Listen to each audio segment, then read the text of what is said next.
Hello everyone, welcome back to the channel. আজকের রচনার বিষয় তোমার জীবনের একটি স্মরণীয় ঘটনা। ভূমিকা: স্মৃতি মানুষের জীবনের এক অমূল্য সম্পদ।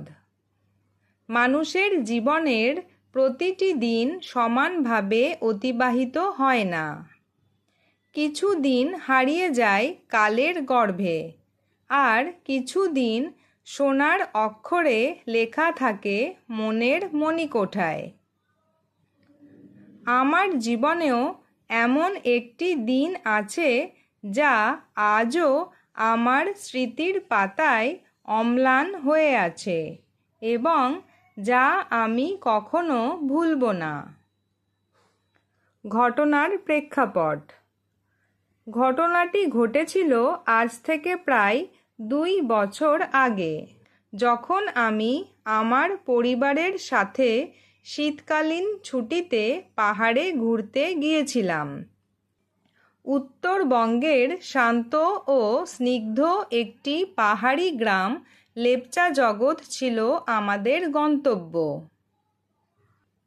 কুয়াশা ভেজা সেই সকালটি ছিল অন্য সব দিনের থেকে সম্পূর্ণ আলাদা।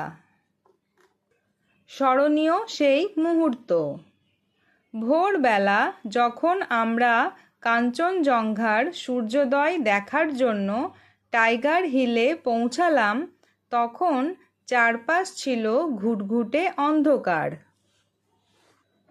কনকনে ঠান্ডায় কাঁপতে কাঁপতে আমরা অপেক্ষা করছিলাম প্রথম আলোর জন্য। হঠাৎ অন্ধকারের বুক চিরে সূর্যের প্রথম রশ্মি যখন তুষার শুভ্র শৃঙ্গের ওপর পড়ল, তখন এক অলৌকিক দৃশ্যের অবতারণা হলো।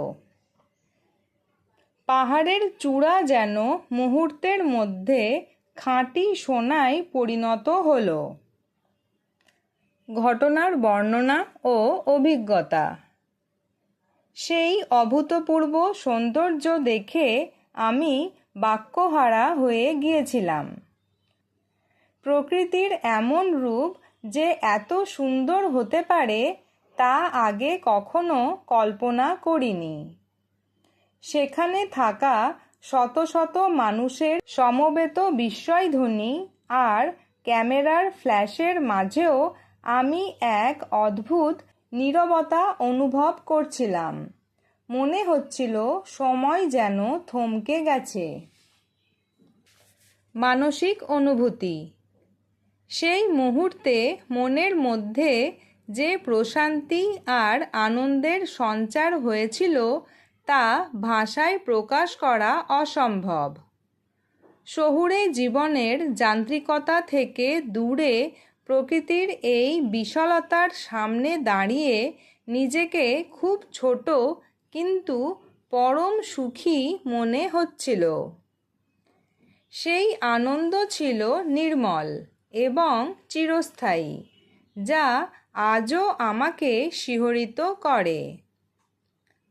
শিক্ষণীয় দিক ও প্রভাব: এই ঘটনাটি আমাকে শিখিয়েছে যে প্রকৃতির চেয়ে বড় শিল্পী আর কেউ নেই। এটি আমাকে ধৈর্য ধরতে এবং ক্ষুদ্র বিষয়ের মধ্যে আনন্দ খুঁজে পেতে অনুপ্রাণিত করেছে।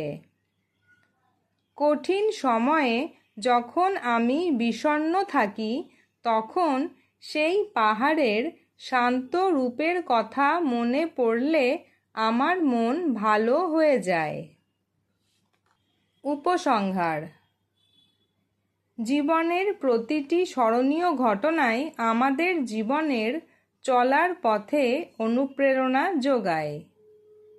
আমার জীবনের সেই দিনটি শুধু একটি ভ্রমণ ছিল না, বরং সেটি ছিল আত্মোপলব্ধির একটি বিশেষ মুহূর্ত।